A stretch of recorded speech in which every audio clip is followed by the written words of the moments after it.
इसी तरह हमारे मुआशरे में वरासत के मामले में बहनों को वरासत से महरूम कर दिया जाता है।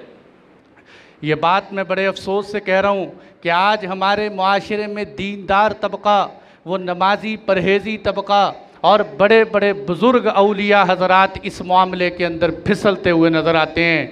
बहनों के मामले के अंदर इतनी सुस्ती दिखाते हैं, कहते जी मैंने अपनी बहन से अपना हिस्सा माफ़ करा लिया था, मैंने अपनी बहन से अपना हिस्सा माफ़ करवा लिया था।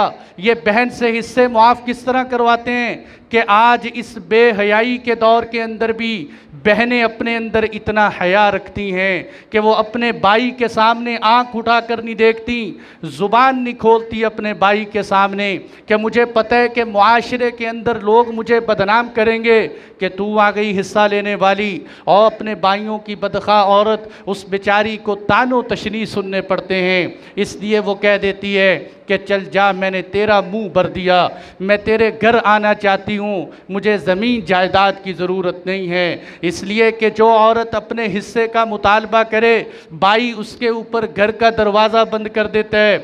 और बाज़ दफ़ा क्या करते हैं, बड़े समझदार किस्म के जो लोग हैं वो क्या करते हैं, कहते हैं मैंने अपनी बहन को हज करवा दिया, बहनों को हज करवा देते हैं और कहते हैं हज करवा दिया तो वरासत दे दी। हालांकि वो भी बेचारी खुश हो जाती है कि चलो मेरे भाई ने एहसान कर दिया, मुझे हज करवा दिया, लेकिन हज करवाने से वरासत नहीं अदा होती। हज तो 4-5 लाख में हो जाता है, उसकी 40-50 लाख की तो वरासत खा रहे। किस तरह की सौदेबाजी अपनी सगी बहन के साथ कर रहे। और बहुत सारे लोग तोहफे तहाइफ दे देते हैं और ख़ुशी गमी के मौके पर बहन के घर जाकर बड़े खुश हो जाते हैं। जी अल्हम्दुलिल्लाह हम बहनों का हक़ अदा कर रहे हैं, इससे बहनों का हक़ अदा नहीं होता। क्या अपने भाई को ईद नहीं देते, क्या अपने भाई के बच्चों को ईद नहीं देते? भाई का तराजू और है, बहन का तराजू और है। ये कैसी नाइंसाफ़ी की बात है। मेरे दोस्तों, बहनों का हक़ अल्लाह ने कुरान में रखा है।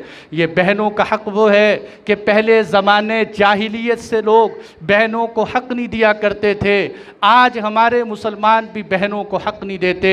ज़िम्मेदार तबके के अंदर तो बहनों के हक़ का सवाल ही पैदा नहीं होता। मुझे बड़े अफसोस से कहना पड़ता है कि कितने लोग दुनिया से मर जाते हैं कुरान के इतने बड़े हिस्से का इनकार करते हुए कि जिसमें बहनों का हक़ बताया गया। अल्लाह ने कुरान में बहन का हिस्सा किस अंदाज से बताया, थोड़ी सी वजाहत करूँ। अरब मुआशरे के अंदर बहन को हिस्सा नहीं देते थे और अरब ये ख्याल करते थे कि बहन का कोई हिस्सा नहीं। आज हमारे लोग ये तो कहते हैं बहन का हिस्सा है लेकिन मुआफ़ करवा लेते हैं। और कुरान में उस वक़्त क्या कहना चाहिए था, क्योंकि लोग बहनों को हिस्सा नहीं देते, कुरान कह देता कि 2 बहनों का हिस्सा 1 भाई के बराबर होगा। लेकिन कुरान ने सवाल बदल दिया और क्या कहा कि 1 भाई का हिस्सा 2 बहनों के बराबर होगा। यानी कुरान ने ये सवाल ख़त्म कर दिया कि भाई का हिस्सा नहीं बनता, भाई के हिस्से के बारे में सवाल करो, बहन का हिस्सा तो बनते ही बनता है। भाई के हिस्से का सवाल करो, मैं जवाब देता हूँ कि भाई का हिस्सा जिस तरह 1 भाई वो 2 बहनों के बकदर 1 भाई हिस्सा लेता है, ये कुरान ने बयान किया। तो इसलिए मेरे भाइयों, बुज़ुर्गों, दोस्तों, बहनों का हिस्सा दो।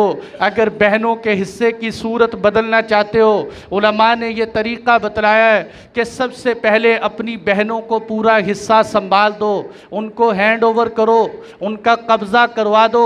उसके बाद बहनें अपनी खुशी से आपको ये कहें कि हम आपको अपनी ज़मीन छोड़ते हैं, तब आपको हिस्सा मुआफ़ है। वरना ये जितनी भी मुआफ़ी की सूरतें हमने बना रखी हैं, इससे बहन का हिस्सा मुआफ़ नहीं होता।